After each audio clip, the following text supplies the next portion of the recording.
Jeff ArizonaHotHomestead. Today I'm going to show you a little bit of what I did on the outside of my pantry here. I showed the inside, but I didn't show you the outside. Let me show you what I got going on here. So first off, I still have to put that wall up in there. Those are just some planks that were bent and warped and damaged. We're going to see if we can utilize them in this pantry here. But there's going to be a door right here. So I got to still get the door and still finish this in here. There's my roofing up there. So what we'll do is I'll kind of walk around this edge here and then we'll go up to the roof. There'll be a little step right here. Obviously all this will come out. This is Concho's little poop area when I guess this is Concho's bathroom, if you will. So when the doors are closed and he can't go outside. So what I've done is I've used some of this Tyvek stuff, the house wrap. So basically I got my subwall on, if you will, and I wrapped it, and then I put this is not your T111 like you used on the other part. This is just a regular siding, and then I put some metal roofing on top of it. Now the reason why I did this was for I don't have to paint this. It already has a primer on it, but now I don't have to paint it at all.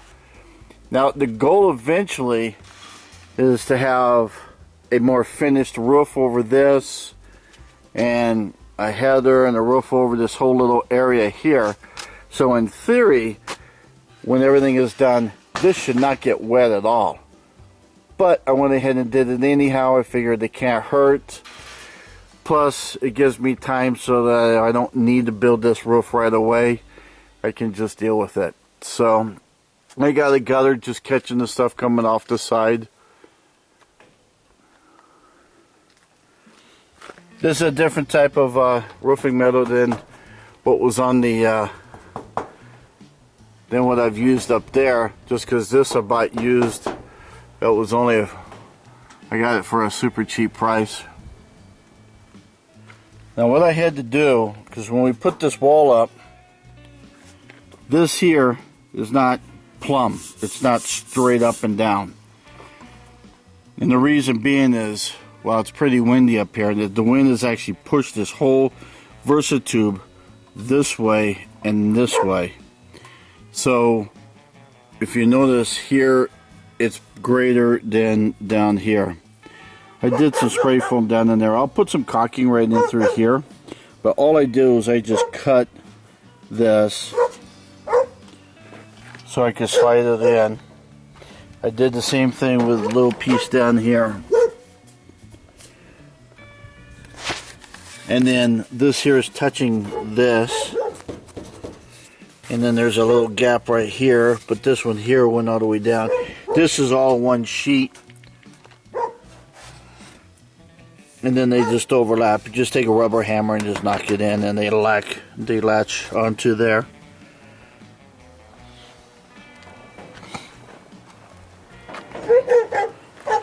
So like I said, there really should not be any water in here, but if there is, we'll take care of it. Let's see over here in the end.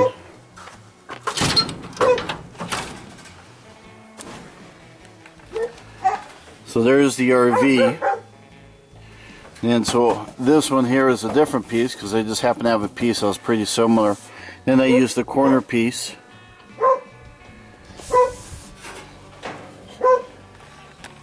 So let's go up on the roof and let's show you that. Well, before we go up on the roof, let's see if we can show you this. See how well, see if this is going to come out.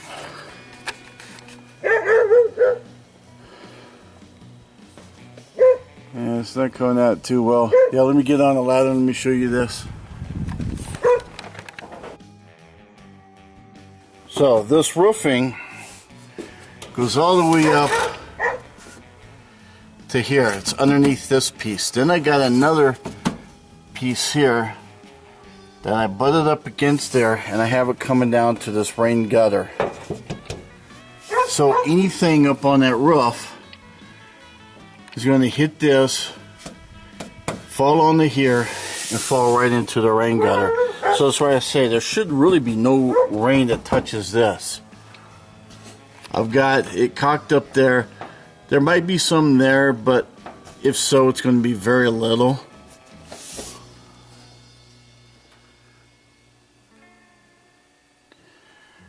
This I just have right now loose, but when it comes down, for an example, it's going to kind of look like this. Obviously I got to put my screws back in. So it's not going to interfere because of the grooves, so the water's still going to get down into the rain gutter. So now let me go show you why I ended up doing it this way, just because I couldn't get a rain gutter up there, but why I did this. So let's go up there. Okay, so maybe this is a little bit better of a wide angle. Kind of see that's the wall. Goes up. This piece here I just extended out. If it falls here, that's okay. I was going to extend that, but right now I'll just let it be. Like I said, I still have to screw that down. Alright, so it's a little windy, so forgive the wind. So what we've done is the sheets that were on here I took off, obviously. They're going to tuck up underneath and come down, kind of like what that you see down there. So they'll be down through here. There'll be a little gap right here, and I'll somehow flash that. Now, this room doesn't go any further than this. In fact, actually, the room only goes really a few feet here, and then the rest of it is all just over the trailer. This nook here where the sink and the wash machine's going, that does go out to the edge, and then it comes in and goes like say. You can see how the rain, there's a little bit of a slope here, not much, so all the water will go in here, and that's why I wanted to have, see how well this is going to come out here. So this is why I wanted this piece here that sloped, to make sure that any runoff here we hit this and go right down there to that gutter. So that goes right into a gutter. So I'm hoping that any water that gets up in here will just easily flow down. And then I could put it in my rain catchment system. Alright, so let me show you the other half. As this here butts up against here, I have underneath this a J flashing, and I'll show you that J flashing in a minute. And then that way, if any water gets up in here, it hits that J flashing, which I also have tar and caulk underneath, so it's not going to go underneath this roofing at all. To help transition the roof on the other side and this roof here, what I'm looking at is I don't have much space to work with here, so forgive me. I don't know how well you can see down there, but you can see the plywood and the tar paper from the other roofing, and you can see the header, that 2x10 header that I have nailed there. So that gap between the two, like where that bolt is and that spray foam insulation there, to fill in that gap, I had to somehow waterproof that. Well, that's where this comes in. So the object is bridge this gap with one of these roofing pieces, and on the other side here, there is a ridge here and then another one here. It just so happens to go right on top of the other ridge on the other side. So it's locked in. So all I had to do was literally put just a couple of screws to hold it in place. And then I tarred around this thing pretty good so that it won't leak. These also overlap quite a bit. See, it overlaps at least a good 6 inches or so. Plus I have a little bit of tar right through here, so if anything wicks underneath, it will stop it. So now if the water hits this and starts flowing down, because it should flow this way, that's about my only concern, is eventually it's going to get down there to the very end. So I have to do something down there. I don't know what yet. Dam it up. But any water that hits here will just flow into this and then down into that gutter. See, there's the other one.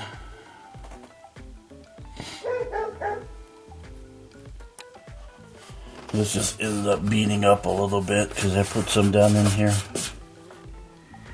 So here's a wider angle of it. You can, I think it turned out a little bit better than I thought it might. I'm thinking, because this here I liked so well, I think what we're going to end up doing is we're going to not necessarily carry it all the way over, but I got to wrap that around all the way down. I think what we're going to end up doing is basically building a piece that will go from here to here and down, and then putting metal on it just to protect it. I don't know, not too much water gets back up in here, so I'm not real concerned with it right at this moment. All I got to do now is just put those sheets across there. So on the other side here, you can see my joist, my rafter. This is that siding. This I just happen to put sideways, but over there it's going vertically. I don't have it going all the way down here, but it goes down about 6 inches. I'll eventually caulk that edge right there really good, and then I use some of the spray foam to help kind of fill in the gap, and then I even used that flashing tape for all the seams. That's what you see there. So I'll probably put some more caulking right through here just to help better seal this up as it meets the trailer. I'm not concerned about this because, as you can see, we are deep inside the VersaTube. I don't expect this to get wet at all, because I've got this here that's going to protect it. Here's that flashing, if you will, to direct it into the gutter. Corner piece. So there's a little bit more of a wide angle piece there. Wide angle look. So when I came down here, I used a couple of angle pieces because this floor was wider than my wall, and just because that's the way it worked out. So I've got an angle this way, and then I also have an angle this way. Then I filled the seam, sealed the seam up with this flashing tape to joist I've got screwed into here, and then this is going all the way down. That siding is actually up about an inch, so it's not even touching this. So even if water got down in here, it won't hit the siding. So that J channel I was telling you about, that's what it is. Just because it looks like a J. And this guy here fits perfectly up in here. And you don't have to put a screw in there, but you would put a screw right there and it would go through this bottom half. And the object really is to right up in here, maybe just put some caulking right up in there so when it goes up in there it doesn't get up underneath. What I've tried to do is put a bead of caulking right down through here. Then you put this on, and then I'll squeeze some caulking up in there as well. So, and that should hold most all of it. But yeah, that's what I was talking about on that J channel that I've got up against the roof there.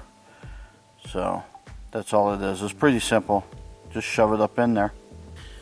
So there you go, folks. Kind of, I don't know, what would you call it? Hodgepodge way of doing things.